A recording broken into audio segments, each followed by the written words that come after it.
접선의 방정식을 들어가기 전에, 오케이? 아직 배우지도 않은 상태인데, 접선의 방정식은 생각보다 굉장히 중요해요, 문제를 푸는데.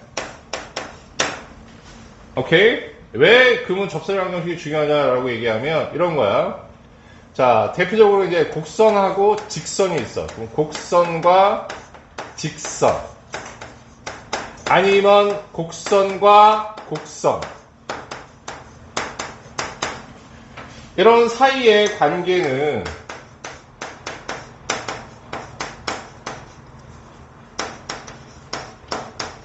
자, 뭘 기준으로 생각해 봐야 되는 거냐라고 하면 접할 때를 기준으로 생각하셔야 됩니다. 이런 얘기야.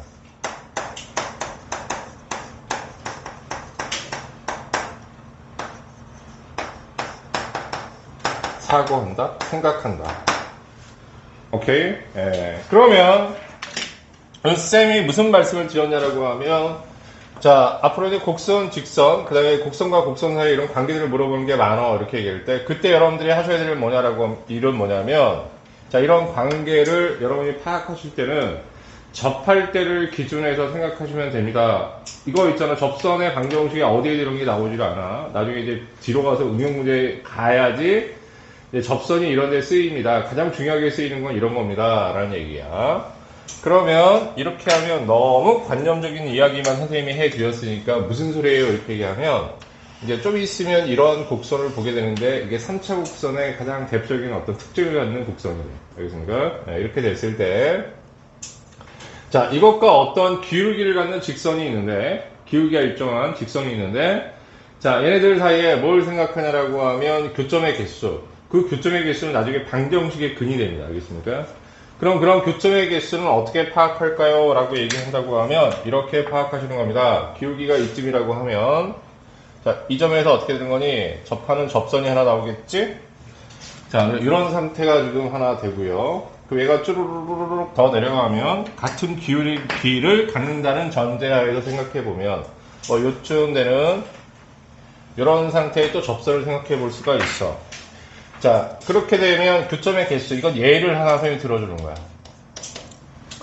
자, 교점의 개수는 어떻게 하냐면, 다른 건 다 움직이는 상태인데, 접선만이 어떤 거냐면, 고정된 어떤 위치를 갖게 되기 때문에, 이렇게 항상 접선을 기준 잡으면 되게 사고하기 편해져요. 라는 얘기야. 그러면 밑에서부터 이렇게 하나씩 교점을 생각해 보면, 파란색 직선이 되기 전까지는 몇 개가 되는 거야? 한 개 만나게 되는 거지, 교점이. 교점이 한 개야. 그 다음에 파란색 직선에서는 몇 개가 되냐면 두 개가 되는 것이고, 파란색과 빨간색 사이에는 몇 개가 돼? 세 개가 되고, 다시 빨간색은 두 개가 되고, 이 빨간색 위에는 다시 한 개가 된다는 얘기입니다. 오케이? 그러니까 지금 여기 뭐냐면 어떻게 보면 접선 그려놓고, 접선을 경계를 해서 어떻게 한다고 생각하시면 되는 겁니다. 라는 얘기를 드리는 거예요. 그런 하나의 예일 뿐이야. 알았어? 그래서 앞으로 여러분들이 접선의 쓰임새 중에서 가장 중요한 쓰임새는 이거야, 이런 얘기야. 그럼 이건 뭘 설명한 거냐라고 하면 접선을 아직 설명도 안 했어, 선생님이 알겠습니까? 설명도 안 했는데도 불구하고 어떤 관점에서 접선을 봐야 돼, 이런 얘기를 하는 거고, 이건 문제풀이의 가장 중요한 해법들을 여러분들에게 전달을 해드린 거예요. 오케이? 예. 그런데 지금부터 얘기하는 접선은 이런 얘기 하나도 없고, 이제 진짜 말 그대로 접선이 뭔지에 대한 얘기밖에 안 한다. 그러네, 나중에 이제 궁극적으로 접선을 우리가 배우긴 배우는데 도대체 어디에 써먹는지 모르겠잖아요. 오케이? 이런 데 써먹는 거라고.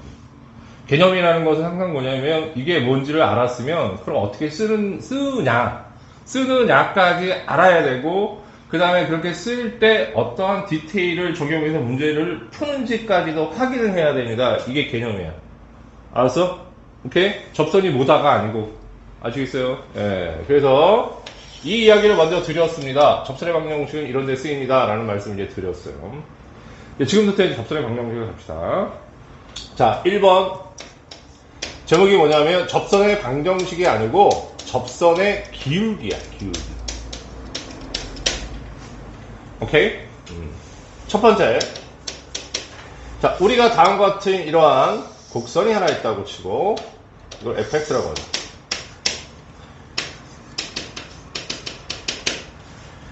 자, 됐습니까? 이렇게?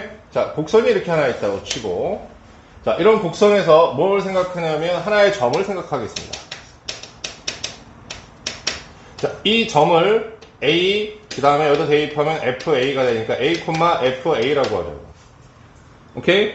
자, 이렇게 해놓고 어떻게 하냐면 여기서 접선 하나를 그어 보아요. 그럼 접선 하나를 그어 보면 이렇게 접하는 접선이 나오겠지. 안 접하네. 접하게 그려, 얘들아. 오케이? 자, 접하게 다시 그립니다. 예.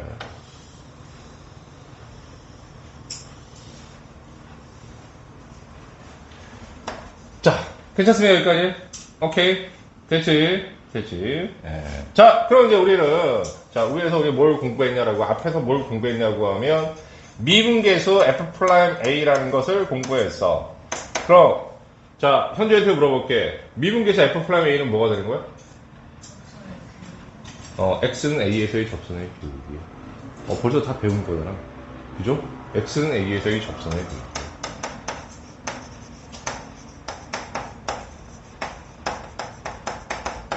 그러면서 선생님이 뭐냐면 미분계수라는 것은 그러니까 곧 우리가 흔히 미분계수란 말 떼어버리면 미분 그럴 때 우리가 미분계수를 의미하는 거지. 그 미분은 어떤 의미에서 접선의 기울기를 의미합니다 라고 선생님 말씀을 드렸어요. 이해했어요 여기까지? 오케이? 좋아. 두 번째 가벼운 팁.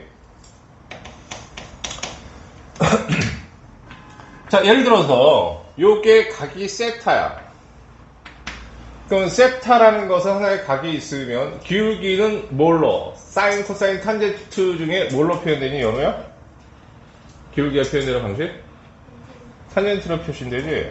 그렇게 각이 주어지면 F'A라는 것은 어떻게 되는 거냐? 이렇게 탄젠트 세타라도 표현이 될 수 있더라. 괜찮죠, 여기까지? 오케이. 다음 이제 세 번째. 자, 곡선이 이렇게 하나, 이렇게 주어지시는데요. 오케이? 예, 접점을 하나 알고. 자, 없다고 해도 사실 문자로 놓을 수도 있어. 이걸 A, FA라고 하자고. 그럼 이 점에서 접방을 하나 생각하시겠습니다. 이런 얘기인 거고. 그럼 이 접방은 어떻게 되시냐라고 얘기하면 이런 식으로 쭉 가십니다. 알았어. 이렇게. 괜찮지? 그 다음에 여기 위에 어떤 한 점을 안다고 치자고. 그럼 그 점을 바로 어떻게 세팅하냐라고 하면 다른 색깔로 하자. 이 점을 P하고 Q라고 하자고. 당근 이 함수는 Y는 fx가 되는 거지. 괜찮지? 그러면 여기 이제 접점이 어쨌든 주어졌으니까 접점의 x좌표. 자, x는 a에서의 접선의 기울기는 미분계수인 F'A가 된다. 그런데 이 접선 위에는 지금 그러다 보니까 어떻게 된 거냐? 두 개의 점이 이렇게 있는겨. 그렇지? 그럼 두 점을 가지고 뭘 구할 수 있어? 평균 변화율을 구할 수 있는 거지. 기울기를 구할 수 있는 거죠. 기울기를 구할 수 있는 거. 평균 변화율을 안 구하죠. P 빼기 얼마? A 마이너스 P라고 합시다. PA 마이너스 Q 이렇게 표현될 수도 있겠네. 그럼 이건 그냥 어떤 의미가 있냐라고 하면 앞에서 그런 문제를 푸는 게 있는데, 자, 미분계수하고 평균 변화율이 서로 같은 상황, 알겠습니까? 그런 상황에 대한 문제를 우리가 미분계수 맨 처음 배울 때 풀었거든? 예제 1번. 알겠습니까? 그게 이런 상황하고 똑같은 거야. 어떤 상황이냐라고 하면, 자, 얘는 평균 변화율이 되는 것이고,